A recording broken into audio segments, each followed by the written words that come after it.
I was standing at the altar next to my dad. His fiancée was about to come out.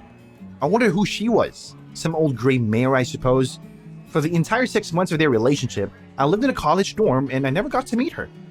I hope I would get along with her. And then the music began to play. The bride entered the hall. I saw happiness in my dad's eyes. After the divorce from my mom, I really saw him like this. But when she took the veil off her face, it hit me like an electric shock. Sally? Oh no, this maniac was in love with me in high school. Stalked me and threatened all the girls who were interested in me. She even dosed one of them with brilliant green. After graduation, I was so happy that we wouldn't see each other again. And now she was my stepmother? The preacher's voice brought me back to reality. You are declared husband and wife. My throat was dry. I froze in shock. The ceremony was over, and my dad asked me anxiously if I was alright. But I couldn't tell him the truth now. He was so happy. So I said, confused, that I was just tired. Then he smiled and led me to meet Sally, who gave me a fake smile. I could hardly restrain myself from telling her everything. They were immediately distracted by other guests, and I wandered into the stable. The only thing that could calm me down was my favorite horse, Leslie. It was given to me for my 18th birthday, when we were still a happy family. My mom lost her feelings for my dad and decided to leave the ranch and started traveling. Dad accepted her decision, even though he loved her really, and my parents broke up. I didn't understand Mom's desire to travel. Why did she like our ranch? Here was a perfect, peaceful life without any changes. I was distracted from my thoughts by a noise behind me. I turned and saw Sally standing in the middle of the stable. But before I could say anything, she threw her arms around my neck and started hugging me. We are finally together. That's why I married your father, she chirped. I immediately pushed her away. I won't let you do this to my dad. So I'll tell him the whole truth. But Sally only smiled creepily. Your father is so in love that he won't believe any word you'll say. She said it in such a predatory and vicious way that it made my hair stand on end. Who knew what this maniac is capable of? Just then, my dad came into the stable. Sally immediately smiled sweetly and whispered something in his ear. Then she gave me a furtive wink and drew him toward their guests. What a stinker. I felt a rush of heat. I definitely didn't need such changes. My thoughts were spinning. I couldn't concentrate, so I decided to wait a little while and see how Sally would behave next. So began our new happy family life. Sally behaved like a perfect wife and hostess. She cooked breakfast, cooked with her husband. Whenever Dad was distracted, she would bother me with kisses. She used to write me love notes and texts like she did at school. I was angry, but I didn't know what to do. My dad clearly loved her, but I still hadn't come up with a plan yet. I continued to endure and think, until one night I woke up to her crawling under the covers. Barely able to contain myself, I pushed Sally out of the room and locked the door for the first time. I could see her smirk. This incident finally pissed me. Alright, that's it. I couldn't stand Sally's antics anymore. I needed a plan right now. The next day, I learned that my dad needed to deliver one of the stallions to the new owners. This was a chance to get away from maniac Sally and think calmly about how to get her out of the ranch and out of our lives. I told Dad I'd drive the stallion myself, but Sally said she'd never been to that part of the country and she wanted to come with me. I was in a panic, not her. I immediately blurted out, "You just got married. Better go to a romantic dinner." Sally's face immediately twisted, and my dad said that I was right. He worked too hard and hardly saw his wife. Yes, but then Dad sighed heavily and went on that it seemed that the ranch was taking up too much time that he could pass with his wife. Perhaps we should consider selling it? My heart sank at what I heard. No, the ranch was my home. Sally had already made my life a living hell, and now she was going to take my home away from me? Barely able to contain my irritation, I went to deliver the stallion. At least I would stay away from this maniac. When I arrived, I was met by a customer. She shyly held out her hand for introduction. I even froze, staring at the blush on her cheeks and the deep blue eyes. How beautiful she was. Her name was Dina. She was a professional jockey and equestrian. Wow. So small but strong, and she got along with horses. I immediately started asking her about equestrian sports, and we started talking. I told her about my horse Leslie and the family ranch. And Dina talked with glowing eyes about her achievements in equestrian sports. I was so easy with her. When I looked into her eyes, my heart sank. I had never experienced this before. I had to stay for a couple of days so that the stallion would get used to the new environment and the owner. That's why Dina and I were always around. Occasionally, my phone vibrated in my pocket because of Sally's texts. Heck, she was ruining everything. My mood was bouncing back and forth. But I tried not to show it to Dina. We talked, ate ice cream, talked endlessly, and finally, I felt that I was in love. Dina seems to feel the same way. Thanks to Dina, these few days were magical, but it was time to go home, and I still hadn't figured out how to get rid of Sally. On the last night before we left, we sat together under a tree and talked about horses. But then that maniac Sally started calling me. I cut her off and went back to thinking and noticeably grew sad. And then Dina couldn't stand it. She said that she understood and felt that something was weighing on me. I didn't want to involve her in the story, but she said that if we had feelings and we were together, then we should solve problems together. It was so sweet. And her support gave me confidence. I gathered my thoughts and told her everything. Dina thought for a moment and then suddenly blurted out, "I have an idea." She would pretend to be my fiancé. Then Sally would realize that she couldn't do anything else, would not be able to hold any longer, and would show my dad her ugly essence. That's brilliant, D. We returned to the ranch together. I decided to check on my horse Leslie first because I missed it so much. Dee and I went into the stable and went into the stall. My heart skipped a beat.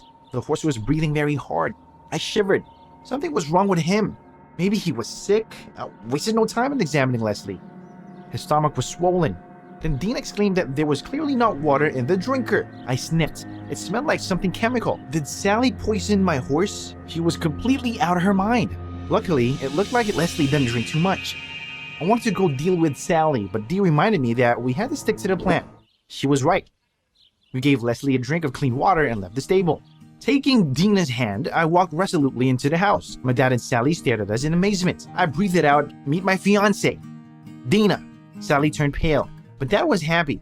He immediately started talking to Dee. And Sally was beside herself with anger. She slowly came up to me, clenched her fists. I hoped that she would start screaming and show herself, but she only whispered to me quietly and imperceptibly that the fiancé should disappear, or what happened to Leslie would happen to her. My stomach turned cold. Then my dad came up to us and cheerfully suggested that we had breakfast together. Sally was immediately quiet. For the rest of the day, she behaved like a good girl, and she was very polite to Dee. Dina whispered to me that this wasn't how she'd imagined the maniac, but I shook my head. Sally was a good actress and a master manipulator. The next day, Dad suggested that the family go for a horse ride. We all agreed happily, and Sally smiled mischievously and winked at me. I was worried. What if she tried to hurt Leslie again? I immediately ran to him, but the horse was fine. Whew. On the walk, Dina playfully suggested that we have a race. She picked up the speed, rose in her stirrups, and then my heart stopped. At full speed, Dee fell off the horse. I ran to her. My hands were shaking with fear. God, let it be all right. Dad immediately rushed to examine her. I walked away in shock and stood beside Dina's horse. It was my fault for dragging Dee into this. And then my eyes fell on the stirrup. It was cut. I turned around and saw Sally's malicious smile. Then I exploded and shouted that she had nearly killed Dina. Sally immediately burst into tears. Dad shouted something harsh and rude at me. I led sobbing Sally home. I was furious, but then Dee got up and came over to me. I threw my arms around her. "How are you?" Dee smiled. She had a couple of bruises, but Sally crossed the line. We need to act urgently. Suddenly, Dee asked if Sally had any secrets. Secrets? That's right. Dad gave her a private office. She often sat there and locked herself in with a key that she wore around her neck. But she was not a writer or an artist. She didn't have any job at all. Then what was she doing there then? This was a lead. We needed to check it out. Dee nodded. That's where we needed to start looking. We went home. Dad had already taken Sally to the bedroom and was clearly angry with me. He was about to say something when the phone rang. Dad jumped up and, saying that he had promised to help a neighbor, rushed out. Dee and I exchanged glances. This was our chance. First, we need to get the key. I went straight to Sally. She gave me a confused look. And I innocently apologized for yelling at her and suggested a walk. But Sally snorted in disbelief. Heck, then I breathed it out. Dina is a mistake. All I need is you. Sally was silent. Did she really not believe it? My skin crawled. But then she threw her arms around my neck, cheering. Together we went outside and walked to the barn. At that moment, I froze and reached out as if to kiss her. But instead of kissing her, I snatched the key off and immediately shoved Sally into the barn, bolted the door. Gotcha! Dee and I made a dash for the office, but as soon as we started searching, I heard a commotion outside. Dad! I went to the window and saw Dad let Sally out of the barn. She screamed that I had laid a hand on her. Heck, I told Dina to keep looking, and then I went downstairs. Just then my dad came into the house and yelled that I was completely out of my mind. I plucked up the courage to blurt out, "You're the one who's blind. You're the one who's blind. Sally's taking advantage of you." Dad was enraged by these words. He was just about to hit me when Dina appeared on the stairs and yelled at us to stop. She said she had proof. She fished a box out from behind her and took out Sally's pink diary. I read her notes aloud. How she'd been obsessed with me all those years since high school, how she'd stalked me, and how after high school she'd come up with a plan to cheat and marry my dad, so that she could poison him and be with me forever. Even I was shocked by what I heard. Of course, I myself said that Sally was a maniac. But like this? And then Sally, roaring, tried to take the diary from Dee, but in a fit of hysteria, she pushed her down the stairs. Oh no! Dad rushed up the stairs and at the last moment caught Dina. Oh my god, he said grimly that he was calling the police. When the cops arrested Sally, Dad apologized to me for not trusting me, but after such betrayal, he did not know how to live on. Suddenly the doorbell rang. Dad opened the door and froze. It was Mom. She admitted with pain in her voice that she thought a lot about what happened and missed my dad very much, but was afraid to return. And after my call, she came right away. I smiled. It was not for nothing that I dialed Mom yesterday. Dad put his arms around her and they cried together. I took Dee's hand and we hugged my parents too. I was happy. We were a family and we were together again. My parents stayed at the ranch and Dee and I started planning a trip around the world. It turned out that changes are not so terrible when a loving person is around. Did you like the video? Subscribe and like it. Support the channel, folks. Thank you so much. Dad and I haven't seen each other for a year while I was in college, and finally the holidays began. I was home. The door opened, but instead of my father, I saw my former classmate Bonnie. She used to take my money for lunches by force and tease me, a girl with a complex of the excellent pupil. I didn't understand what she was doing here. But Bonnie joyfully showed off the ring and added that she was my father's fiancée. What is this? A prank? Dad came out and said he was happy for my return. And then, like nothing happened, he went to the kitchen to warm up dinner. 3 years ago, Dad divorced my mom because of her addiction to gambling. It wasn't easy for me, but I was a strong spirit. I coped. She even played with me for money and was always angry when I was winning. My father barely recovered after my mom left. I then took over all the businesses around the house, supported him while he struggled with depression. We were very close during this time. I loved Dad a lot. I swore to myself I wouldn't follow in her footsteps. I was hoping Dad's new girlfriend would be good. But it was clearly not about Bonnie. In school, she only mocked everyone around. All evening, she didn't give me a word to insert, was chirping about something and rubbing the diamond earrings that Dad gave her. Yeah, he probably spent a lot of money on them. It was nasty for me to look at her, and I went to wash the dishes, but my newly minted stepmother followed me. She suddenly decided to apologize for everything that was between us at school. And she also said she loved my dad for real. Yeah, of course, Dad was fascinated by her, and she embezzled money from him. I didn't believe one word of her. I needed to open Dad's eyes as soon as possible. I planned to spend all the holidays here, so I decided to follow Bonnie's every step. She would certainly give herself away. And on the second day, I noticed that Bonnie was constantly calling someone. And when I went into the room, she immediately stopped the call. What are you hiding, Bonnie? While she was in the shower, I made my way to look around her room. I saw some plays of paper on the shelf. There was a phone number and the name Carl. Was he her lover? I took a piece of paper to myself.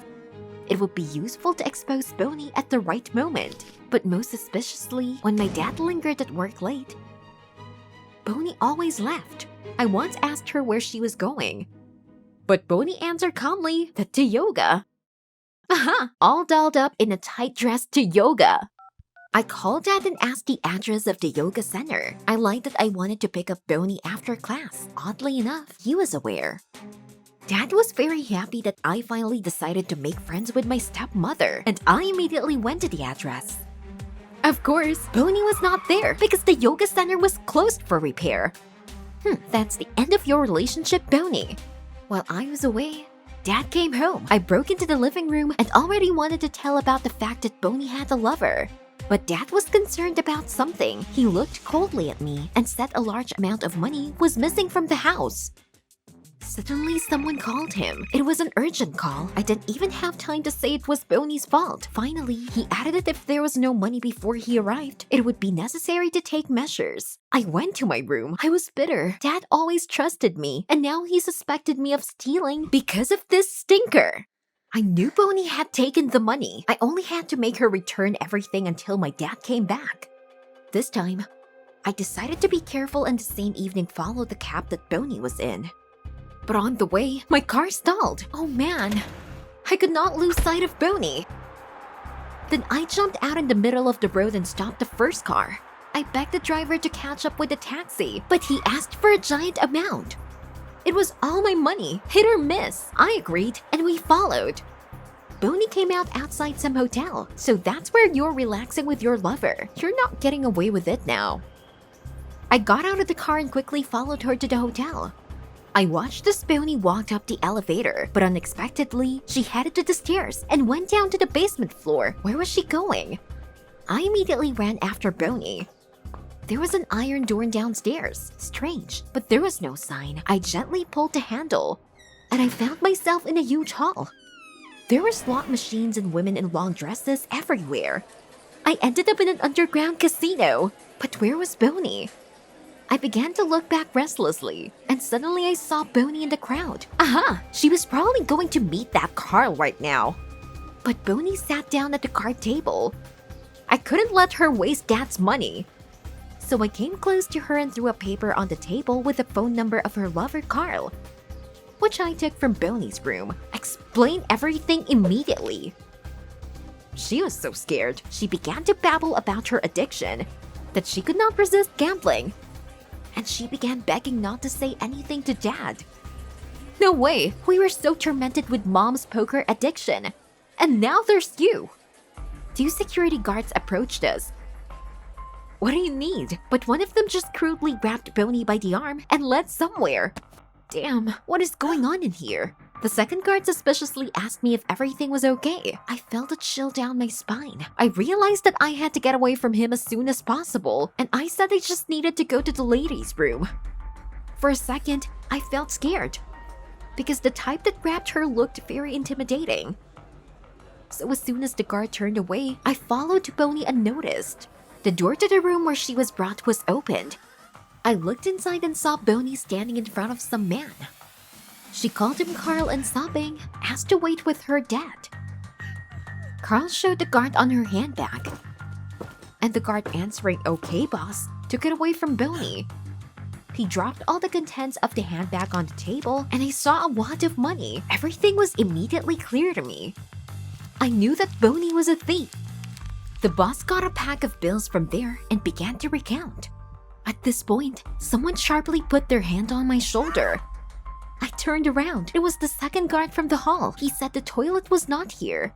I dashed to the exit, but he grabbed me and dragged me into the office to the boss. Seeing me, Bonnie rushed in my direction, but the guard held her off. I begged to let me go, but the boss only nodded to the guard.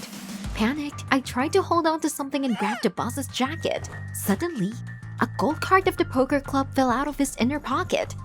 Such were given only to the coolest players. Mom had the same, and then I got a crazy idea. I grabbed the card and threw it on the table to the boss. This trinket is given to everyone in a row. I'll easily beat you. For a second, I noticed the boss's eyes glittered. So I hit the point in a faltering voice. I offered to play for my and Bonnie's freedom and forgiveness of her dad. And in case of losing, he could do to me and Bonnie everything he wanted. The guard tried to dissuade his boss, but the boss gave me a sign. And I was sat down opposite. Bonnie was shaking with fear and looking at me with hope. I was afraid to, but the game had already started. I tried to remember all my mom's poker commandments. Be they damned, and strangely enough, I was lucky. At the end of the game, I even almost got into my hand the coolest combination of flash royals. There was only one card left, but when I pulled it out, the hope of winning collapsed. I raised my eyes to the boss. Judging his smile, he clearly pulled a good card. I panicked. My hands started sweating. He was going to win now. Things were bad. Suddenly, I felt someone's hand on my knee. It was Bonnie. I looked at her with surprise. She winked at me. I looked carefully and found a Dubé ace on my knee. We were saved. I proudly laid out a royal flush, and the boss, seeing this, hatefully threw the cards on the floor. Bonnie, we're free. But the boss bared his teeth. Not so fast.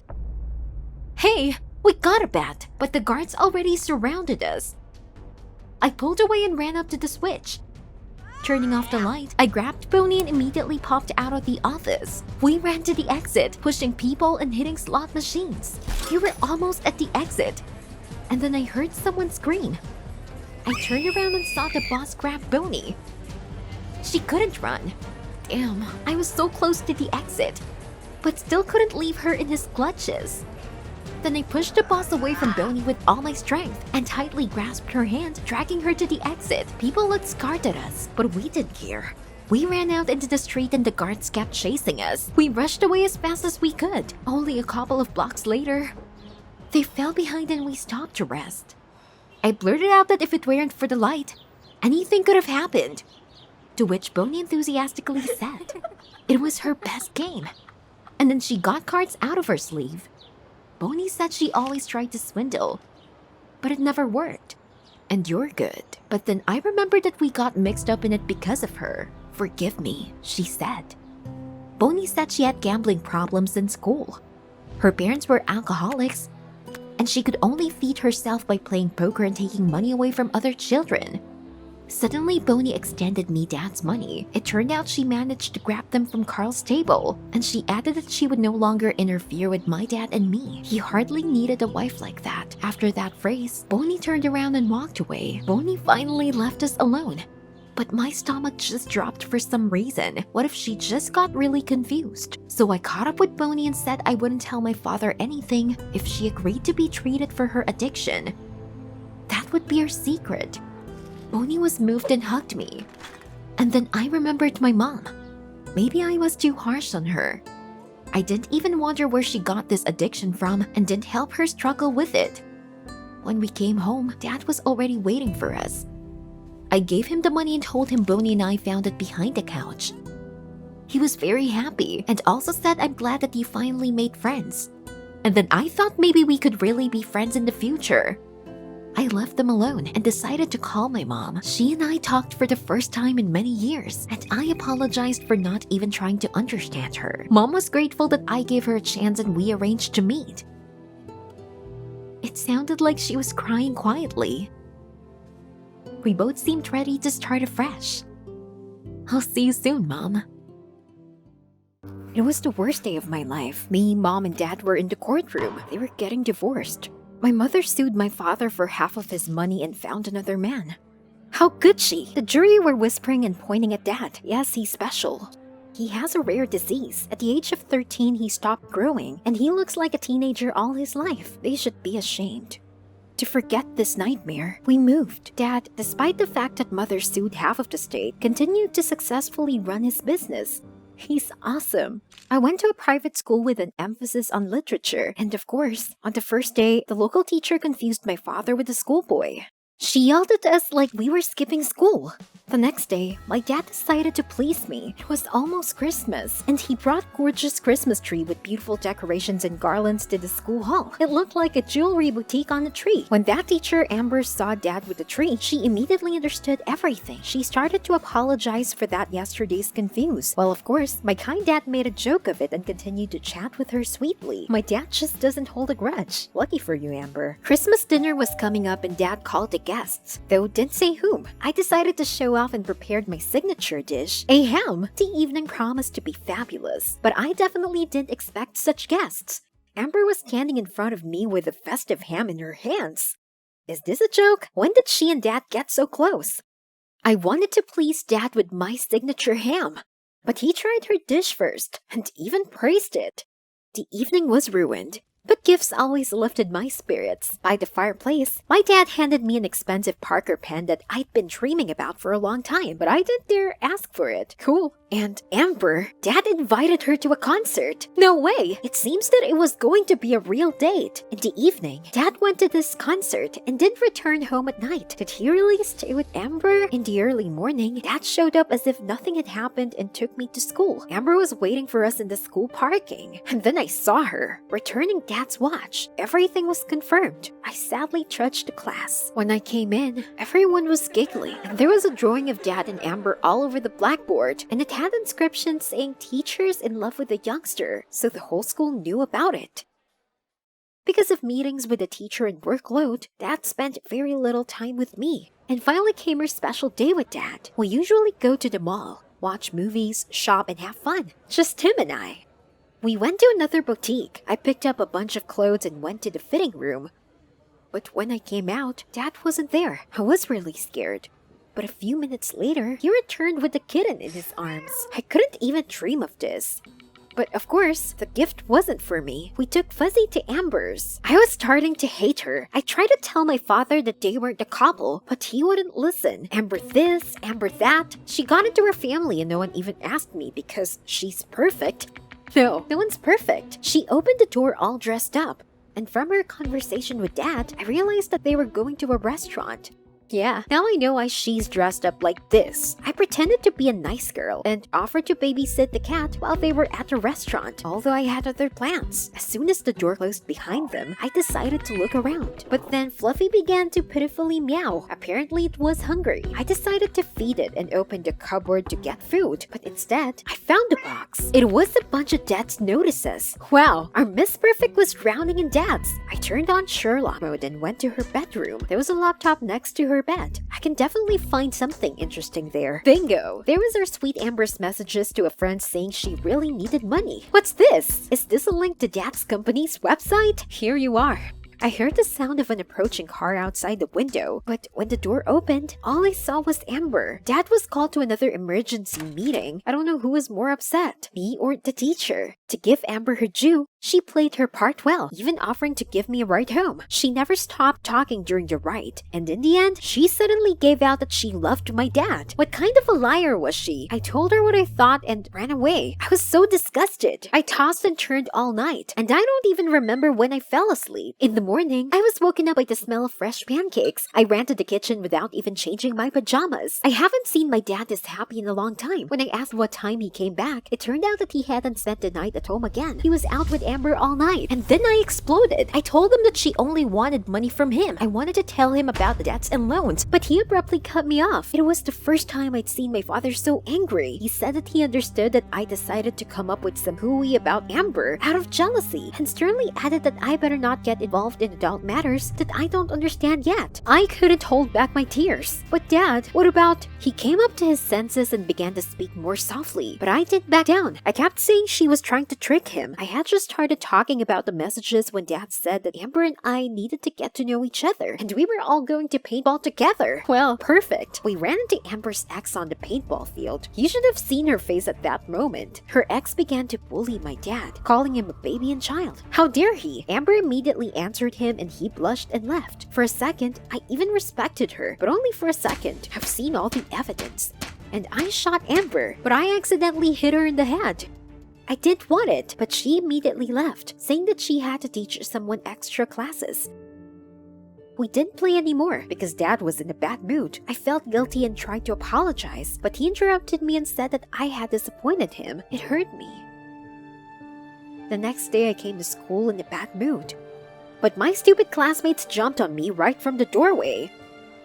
Like, I got an A in literature because I'm now the teacher's favorite. Were they even serious? I couldn't bear it and ran away into the hall. Someone was yelling in the principal's office. I overheard, and I think the principal was scolding Amber for the rumors that were going around about her. A minute later, Amber came out crying. Yeah, I wasn't the only one who got sick of it. She came over and offered a truce for my father, at least for a week. The thing was that Dad had a birthday in a week, and Amber wanted to throw a surprise at her house that Dad and I were supposed to attend. I did want to put up with her, but it was a great chance to establish a relationship with Dad and show him the messages, so I agreed. On the eve of his birthday, I prepared a special gift for my father. A poem. Dad kinda thought out a little, and when I said I also wanted to apologize to Amber for that shot, he was really happy. It was a big surprise. Amber had all Dad's colleagues and friends in the house. When did she get to know them? While everyone was hanging out, I slipped away to look for a laptop with a cherished chat. I just found it and was about to leave when I bumped into Amber at the door. She saw the laptop in my hands and immediately started clucking. Like you can't break into someone else's room like that. Blah blah. Did you have the right to break into my life? Dad came running at the noise, barely restraining my joy. I showed him the chat. See, Dad, I told you, all she wants from you is money. You should have seen the teacher's face. She blushed, confessed her debts and loans, and said she didn't want to involve him in her problems. She can handle everything on her own. Yes, of course. Sure, we believed you. But my father said he believed her. He closed the laptop without even looking at the chat and explained that Amber was in a difficult situation. Again, that dry tone, as if we were strangers. I couldn't stand it any longer and ran away. I hate Amber. Even at home, I couldn't hide from this snake. Dad used their picture as a wallpaper on his laptop. I had to do something. And then I got an idea. It may be cruel, but I decided to leak a photo of Dad and Amber kissing in the internet from an anonymous account. Let everyone think that the teacher seduced the student. I think neither the school nor the authorities will be happy about this. And Amber will get punished. Yes, Dad, I used your illness, but it's for your own good. I'm sorry. In the morning, I was wildly embarrassed and left for school early. There was a chaos. The photos spread all over the city. Journalists and police arrived. Was she really going to jail? Suddenly, Dad appeared. When he saw the crowd, he asked what was the matter. A minute later, the police were escorting Amber out. She looked very confused and I couldn't look her in the eye. Dad still didn't understand what had happened. While we were waiting for Amber at the station, my shocked dad was reading an article on the internet where there was a photo of him and Amber with a headline, "Photo of a teacher kissing a teenager turned out to be fake." He couldn't understand who could have done such a cruel thing to him, and I was embarrassedly silent. Soon, Amber was released. The cop asked her if she would file a libel complaint, but she refused. She knew I was behind it, though. I was afraid that she would tell father, but all Amber told Dad was that they needed to break up, and then she quickly left. After that, Dad called her and even came to her place, but she ignored him. Dad got depressed and was all because of me. Did he really fall in love with her? I brought up the chat theme once again, and then I found out the truth. It turns out that Amber didn't need the money. She wrote about her mother, who needed an expensive surgery, and she had already gotten loans when Amber and Dad got together, so it turns out that her feelings were sincere. I tried to find Amber at school to apologize, but the scandal was so big that she was fired. I steeled myself to tell my dad the truth. I was the one who did it, and I was the one who made Amber leave Dad. I'd never spoken so sincerely in my life as I did at that moment. Dad was in shock, but most importantly, he forgave me. He immediately called Amber, and we found out that she was going to fly to Seattle. Her flight was today, and we rushed to the airport. There were only 5 minutes left before the boarding was over, but we made it. Amber heard me and Dad calling her name. She dropped her tickets and ran into Dad's arms, and then without a word, they hugged me. And then I realized that she wasn't my enemy, and my desire to protect my dad was actually jealousy. We've been living together ever since. Amber and I had a lot in common. For example, love for cats, hams, and of course, for Dad. Quite a nice set, isn't it, Fuzzy?